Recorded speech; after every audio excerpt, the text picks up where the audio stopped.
ഈ ചകിരി പോലത്തെ മുടിയൊന്ന് നമുക്ക് സെറ്റപ്പ് ചെയ്തെടുക്കാം കേട്ടോ. ബ്യൂട്ടീഷ്യനിൽ പോയി അധികം കാശ് കളയാൻ താല്പര്യം ഇല്ലാത്തവരാണ് എങ്കിൽ ഈ ഒരു വീഡിയോ സ്കിപ്പ് ചെയ്യാതെ കാണാം കേട്ടോ. നമുക്ക് മെയിൻ ആയിട്ട് വേണ്ടത് ഉലുവയാണ് കേട്ടോ. തലേ ദിവസം കുതിർത്തി വെച്ച ഉലുവയാണ്. അതിന്റെ കൂടെ കുറച്ച് ചോറും പഴവും തൈരും കൂട്ടിയിട്ട് അടിച്ചു. നമുക്ക് ബേസ് ആയിട്ട് ഉലുവയാണ് വേണ്ടത്. ബാക്കി സംഭവങ്ങളൊക്കെ ഓപ്ഷണൽ ആണ്. നമ്മുടെ അടുക്കളയിൽ ഒന്ന് പരുതിയാൽ കൈ കിട്ടുന്ന ഹെയറിന് വേണ്ടിയിട്ടുള്ള സംഭവങ്ങളാണ് ഇട്ട് കൊടുക്കേണ്ടത്.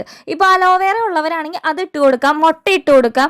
അപ്പോൾ എന്റെ കൈ കിട്ടിയ സംഭവങ്ങളാണ് ഞാൻ ഇട്ടിട്ടുള്ളത്. ചോറ് ഇട്ട് കൊടുക്കുന്നത് ഹെയർ ഒന്ന് സ്ട്രെയിറ്റ് ആയിട്ട് ഇരിക്കാനാണ്. ഒന്നാലോചിച്ചപ്പോ ഈ സംഭവങ്ങളൊക്കെ ഫേസിന് നല്ലതാണ്. അപ്പൊ പിന്നെ ഒരു പിടിക്ക് രണ്ട് പക്ഷി എന്ന് പറഞ്ഞ പോലെ ഇത് അപ്ലൈ ചെയ്തിട്ട് ഒരു 10-20 മിനിറ്റ് കഴിഞ്ഞതിന് ശേഷമാട്ടാ വാഷ് ചെയ്യേണ്ടത്. ഇത് അപ്ലൈ ചെയ്തിട്ട് അല്ലൂസിന്റെ കുറച്ച് ഡ്രസ്സ് വാഷ് ചെയ്യേണ്ടായിരുന്നു കേട്ടോ. അപ്പൊ അതൊക്കെ കഴിഞ്ഞപ്പോ ഒത്തിരി വൈകി ഗൈസ്. അപ്പൊ സർപ്രൈസ് ആയിട്ട് ചേട്ടൻ ഒന്ന് പുറത്തു പോവാന്ന് പറഞ്ഞിട്ടുണ്ടായിരുന്നു. നമ്മൾ ബ്രോഡ്വേ വരെ ഒന്ന് പോയിട്ടാ. ഈ ലൈറ്റും സംഭവങ്ങളൊക്കെ കണ്ടപ്പോൾ അല്ലൂസ് ഭയങ്കര ഹാപ്പി ആയിരുന്നു കേട്ടോ. അപ്പൊ അതേ പിറ്റേ ദിവസം രാവിലെ ആണ് ഹെയറിന്റെ ഫൈനൽ ലുക്ക് ഞാൻ എടുത്തത്. വീഡിയോ ഇഷ്ടമായി സബ്സ്ക്രൈബ് ചെയ്യാൻ മറക്കരുത്. നാളെ കാണാം. ടാറ്റാ.